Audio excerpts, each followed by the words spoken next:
ملک اب تیزی سے عام انتخابات کی طرف بڑھ رہا ہے، لیکن انتخابات کے حوالے سے ایک اور پیچیدہ مسئلہ سامنے آ گیا ہے، اور وہ مسئلہ نئی مردم شماری کا ہے اور اس کے تحت الیکشن کرانے کا ہے۔ رواں سال 15 مئی کو یعنی 2 مہینے پہلے ملک بھر میں گنتی کا عمل مکمل ہو چکا تھا اور پاکستان کی آبادی تقریباً 25 کروڑ بتائی گئی تھی، لیکن اب تک نئی مردم شماری کے حتمی نتائج نوٹیفائی ہی نہیں ہوئے ہیں، کیونکہ حکومت نے کاؤنسل آف کامن انٹرسٹ کا اجلاس ہی نہیں بلایا ہے جس نے مردم شماری کے نتائج کی حتمی منظوری دینی ہے، جس کے بعد سوال اٹھ گیا ہے کہ اگلے الیکشن نئی مردم شماری کے تحت ہوں گے یا پھر پرانی مردم شماری کے تحت ہوں گے، کیونکہ آئینی ماہرین کے مطابق نئی مردم شماری کے تحت الیکشن اس وقت ہی ہو سکتے ہیں کہ جب آئین میں ترمیم کی جائے گی، کیونکہ لازمی ہوتا ہے کہ نئی مردم شماری کے بعد آئین کے آرٹیکل 51(3) میں صوبوں کے لیے قومی اسمبلی کی مخصوص نشستوں کے تناسب کو تبدیل کیا جائے، جس کے بعد الیکشن کمیشن 4 مہینے کے اندر نئی حلقہ بندیاں کرے اور پھر عام انتخابات منعقد کرائے جائے، مگر یہ سب آئینی ترمیم کے بغیر ممکن نہیں ہے، اور آئینی ترمیم کے لیے قومی اسمبلی میں 2/3 اکثریت چاہیے ہوتی ہے، جو نہ صرف موجودہ حکومت کے پاس نہیں ہے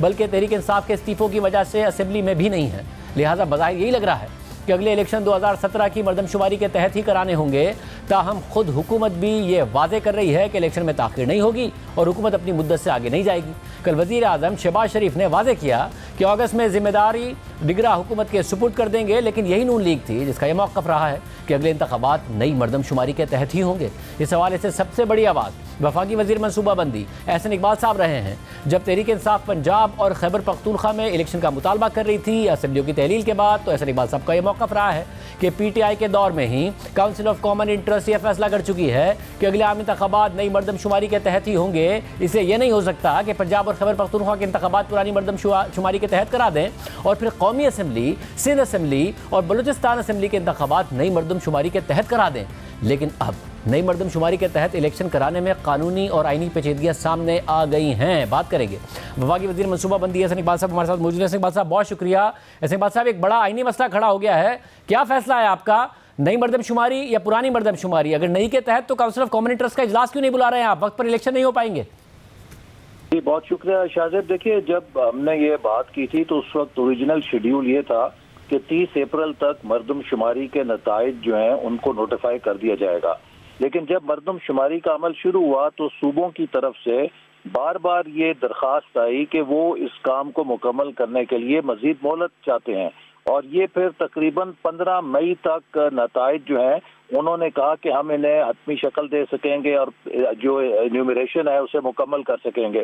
تو جب 15 مئی کو یہ مکمل ہوئی اور اس کا جائزہ لیا گیا تو یہ دیکھنے میں آیا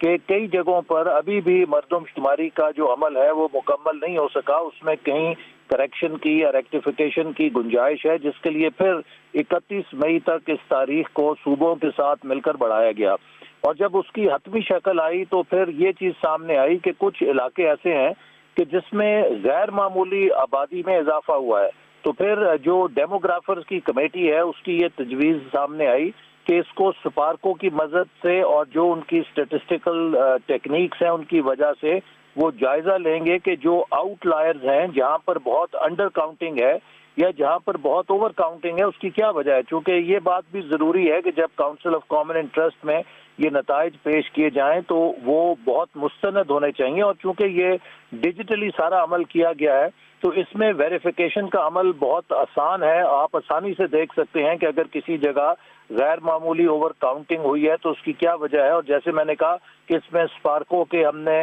سیٹلائٹ امیجز کا بھی ساتھ استعمال کیا ہے۔ تو پھر اب باٹم لائن کیا ہے؟ کاؤنسل آپ انتظار کر رہے ہیں، مگر اگر آپ انتظار کر رہے ہیں اور کاؤنسل آف کامن انٹرسٹ کا اجلاس اپنی حکومت جانے سے پہلے بلا کے یہ فیصلہ کرتے ہیں کہ نئی مردم شماری کے تحت ہوگا، تو اس وقت بھی آپ کہتے تو تھے مگر آئینی ترمیم تو آپ کر نہیں سکتے، اس کے لیے تو آئینی ترمیم چاہیے ہوگی کیونکہ ڈیلیمیٹیشن ہوگی، کانسٹیٹوئنسیز بدلیں گی، آئینی ترمیم کیسے ہوگی؟ مطلوبہ تعداد ہی نہیں ہے اسمبلی میں موجود۔ جی اس میں اب اس وقت صورتحال جیسے میں نے آپ سے کہا کہ اگر ہم فوری طور پہ بھی اس کو حتمی شکل دیں اور وہ تمام جو اس میں کریکشنز اگر کہیں درکار ہیں وہ کر بھی لی جائیں اور کاؤنسل آف کامن انٹرسٹ میں جائیں، تو میرا نہیں خیال کہ کسی بھی لحاظ سے یہ جولائی کی 30 تاریخ سے پہلے عمل ہو سکتا ہے، اور جو الیکشن کی اب تاریخ ہے اور جو مدت ہے اسمبلیوں کی تحلیل ہونے کے بعد، تو اس کو اگر 4 مہینے کے لیے آپ حلقہ بندی لیں کور نہیں کر سکتے، تو اس لیے غالب امکان یہی ہے کہ الیکشن کمیشن نے اس کا حتمی فیصلہ کرنا ہے، لیکن اگر ہم نے مقررہ مدت میں الیکشن کرانے ہیں تو پھر 2017 کی حلقہ بندی پر ہی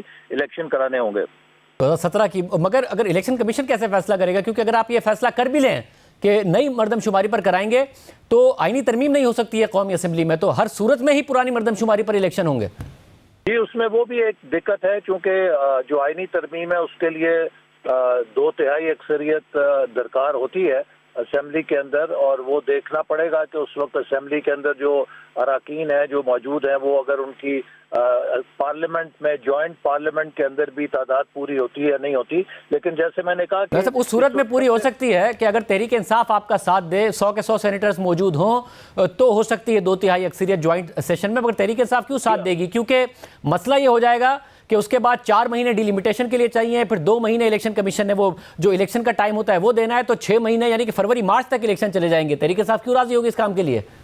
جی میں نے کہا نا کہ اگر تو جوائنٹ پارلیمنٹ کے ذریعے ہم کریں تب تو اسے ممکن ہے کہ حاصل کر سکتے ہیں، لیکن اس وقت جو اصل مسئلہ ہے کہ صوبوں کی اما پر، صوبوں کی درخواست پر ہمیں بار بار وقت بڑھانا پڑا، جس سے عملاً اب میرے نزدیک ممکن نہیں ہے کہ ہم نئی مردم شماری کے نتائج نئے الیکشن کے ٹائم ٹیبل کے مطابق انہیں حتمی شکل دے سکیں.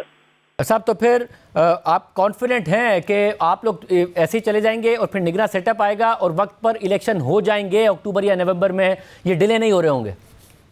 بالکل، میرا خیال ہے اس میں کوئی نہ اسپیکولیشن ہونی چاہیے نہ ابہام ہونا چاہیے. وزیر اعظم صاحب بھی واضح طور پہ کہہ چکے ہیں کہ یہ حکومت اپنے وقت کے اوپر اپنا ٹینیور مکمل کر کے چلی جائے گی، اور اس کے بعد الیکشن کمیشن جو ہے وہ انتخابی شیڈیول کا اعلان کرے گا اور وقت پر الیکشن ہوگا. اور اس کی ضرورت بھی ہے. اس کی ضرورت اس لیے ہے کہ پاکستان کا جو اس وقت ہم نے ایک بحالی کا عمل شروع کیا ہے معیشت کا، اگر ہم بے یقینی کو طول دیں گے، اور یہ IMF کا جو سٹینڈ بائی پروگرام ہے اس کی مدت بھی 9 مہینے ہے، تو ہم پھر ملک کو کسی ایک نئے معاشی بحران کی طرف دھکیل سکتے ہیں. لہذا وقت کے اوپر انتخابات ہو کے ایک مضبوط مستحکم حکومت کا قیام پاکستان کی معاشی ضرورت بھی ہے. اچھا، مگر اداروں سے آپ کی حکومت سیم پیج پر لگتی ہے. وزیر اعظم نے بڑا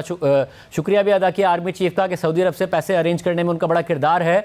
تو اتنا سیم پیج ہے کہ آپ کو ان کا بھی ارادہ پتہ ہو کہ وہ بھی یہی چاہتے ہیں کہ ٹائم پر ہو جائے معاملہ؟